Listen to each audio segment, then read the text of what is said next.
On today's Alana's Artisanal cooking show, I'm going to make a completely insane chocolate and peanut butter pie. First thing we're going to do is make the crust. I've got Oreos. This is like 2 rows of Oreo cookies in my food processor, and I'm going to blitz them up.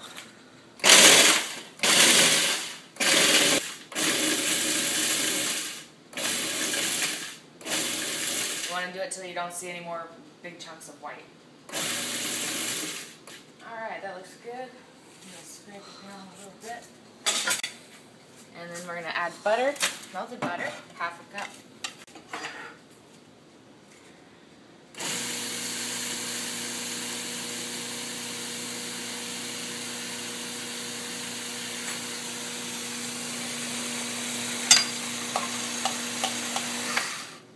It's important to kind of scrape it down and get the butter incorporated throughout the whole thing.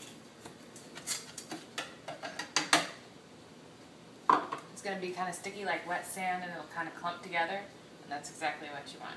It's like making a graham cracker crust for a cheesecake. Right, now we're just going to press this into our pie dish. I've got one with a removable base. I like this a lot. Of course, use whatever you got. I'm not even going to butter this or anything because there's so much butter in here. I'm just going to break up the kind of clumps from the bottom before I start pressing it. Kind of check it out. It's pretty. It's hard to see, but it's pretty. So now I'm going to start pressing it in. See, I've got this little thing. I'm going to use it to sort of press it against the sides of the dish. I want it to have a uniform thickness.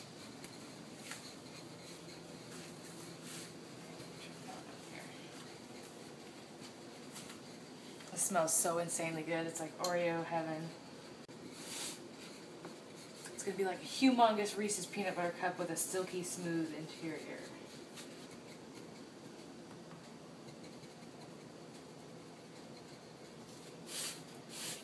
I'm kind of using my thumb to press down on the top and get a nice edge.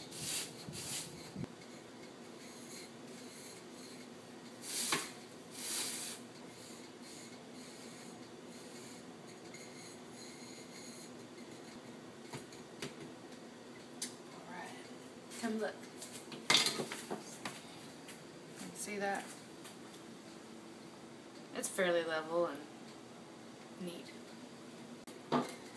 This is going to go in a 300-degree oven for about 20 minutes just to set, and then we're going to let it cool off before we add our peanut butter custard. Alright, I've got 1½ cups of peanut butter chips, a teaspoon of agar-agar, a 1/4 cup of brown sugar, and I'm going to add 3/4 cup of milk, and 1/3 cup of creamy peanut butter. And I'm going to bring all of this to a simmer gently, and it's going to dissolve the agar, which works like gelatin. And at the end I'm going to stir in fluff and whipped cream and make it light and rich also, which won't be a problem. Get this going on a low flame, medium low, and kind of babysit it, and we'll be golden. I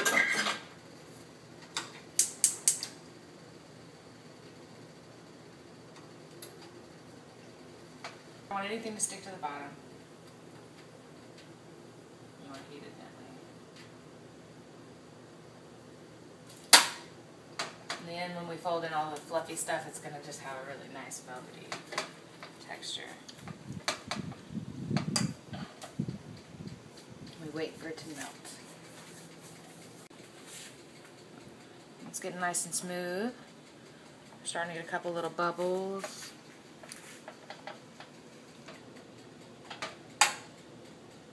Here I have a bowl that I've had in the freezer, along with beaters for my mixer that have also been in the freezer in the bowl. And I'm going to whip some cream up to add to my custard. It's not really custard, I don't have eggs, but we're calling it that. I'm doing this whipped cream without sugar because we've got sugar in the fluff and sugar in the chips with the peanut butter chips. It's a lot of sugar, so we're going to do no sugar in the chocolate ganache either. So that's coming later.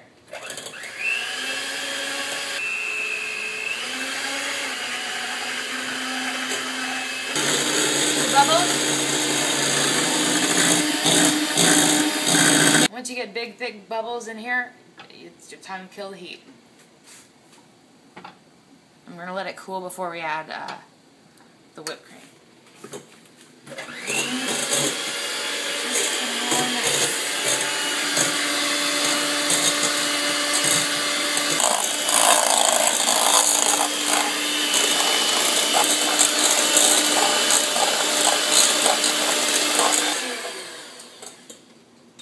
Alright, that's as far as I want to take it.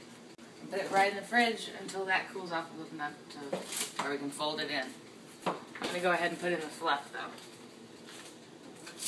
That can melt a little. It helps to spray the container that you're going to put the fluff in when you measure it out with cooking spray so that it doesn't stick all over everything and make a huge mess. How nice it's going to slide out of that cup. Whee! Yeah.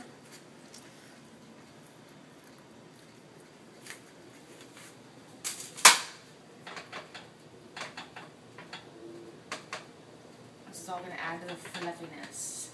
Look how light that color is already.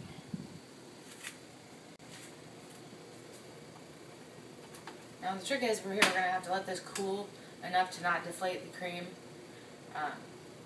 but not let it cool enough to where we can't work the cream in either. So we're going to let it chill out, room temp.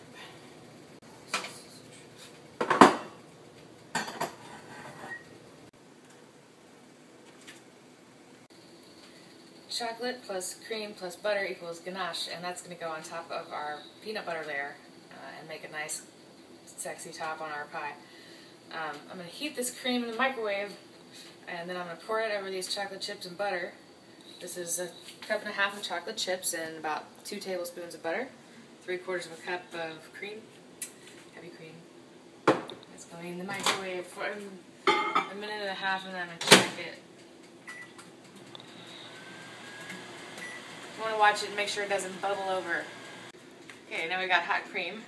Carefully extract hot liquid from the microwave. It can be dangerous, so be mindful. Okay. Hot cream over chocolate.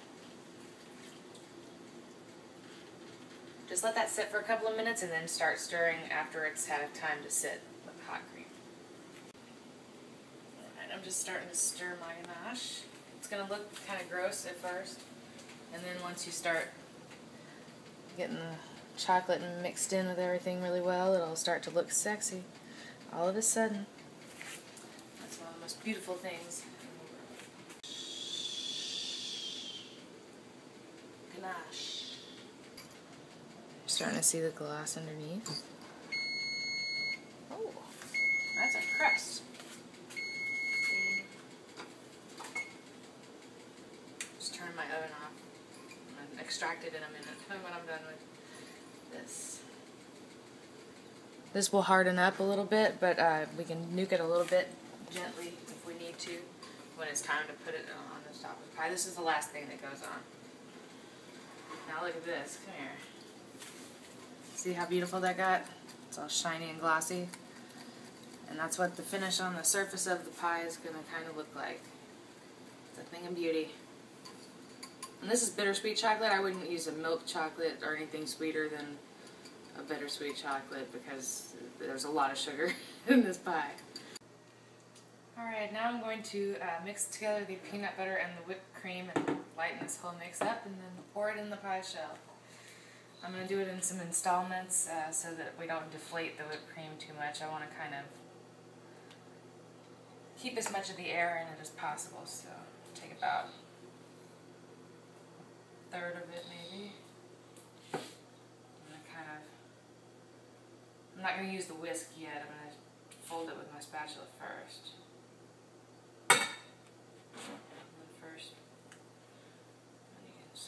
You want to sort of use a motion like this. Go up from the bottom. Gently fold. I'm going to do this till it's still a little streaky, but generally lightened in color.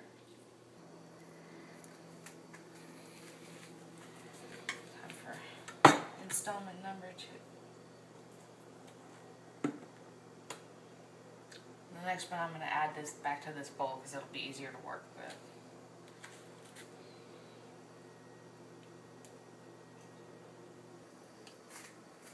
See how light and fluffy it's getting?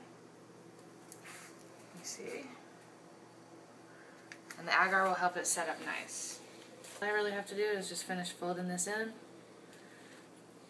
Get it to where it's homogeneous enough for me to be satisfied with it, and then pour it into the shell. Let that set up. Then we're gonna keep this ganache warm.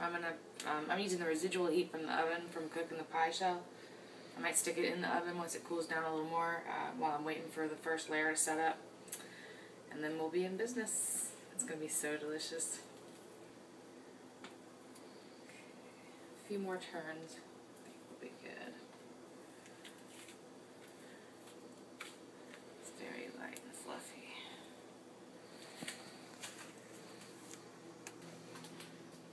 There we go.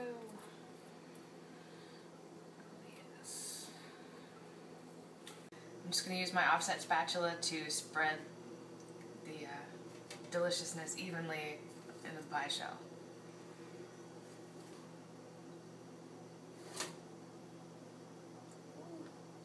No. If that happens to you, just make sure you don't disrupt the edge any more than you have to.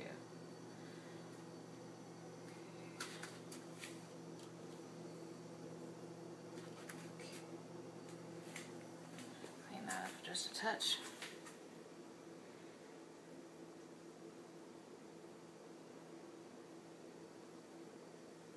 Now I just let this layer cool in the fridge for probably about an hour. Now for the crowning achievement of the whole thing. This is my beautiful pie. It's cooled in the fridge for a while. I have my ganache. It's still warm enough to pour. And so there goes nothing.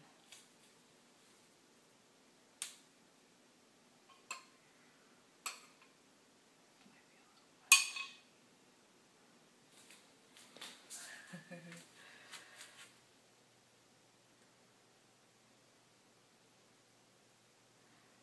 Just want to take it to the edge. This is really quite something, I must say. Even for me.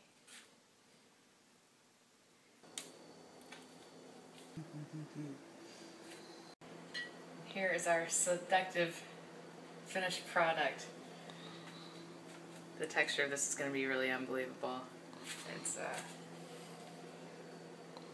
Oreo crust, delicious fluffy peanut butter, chocolate ganache. Right.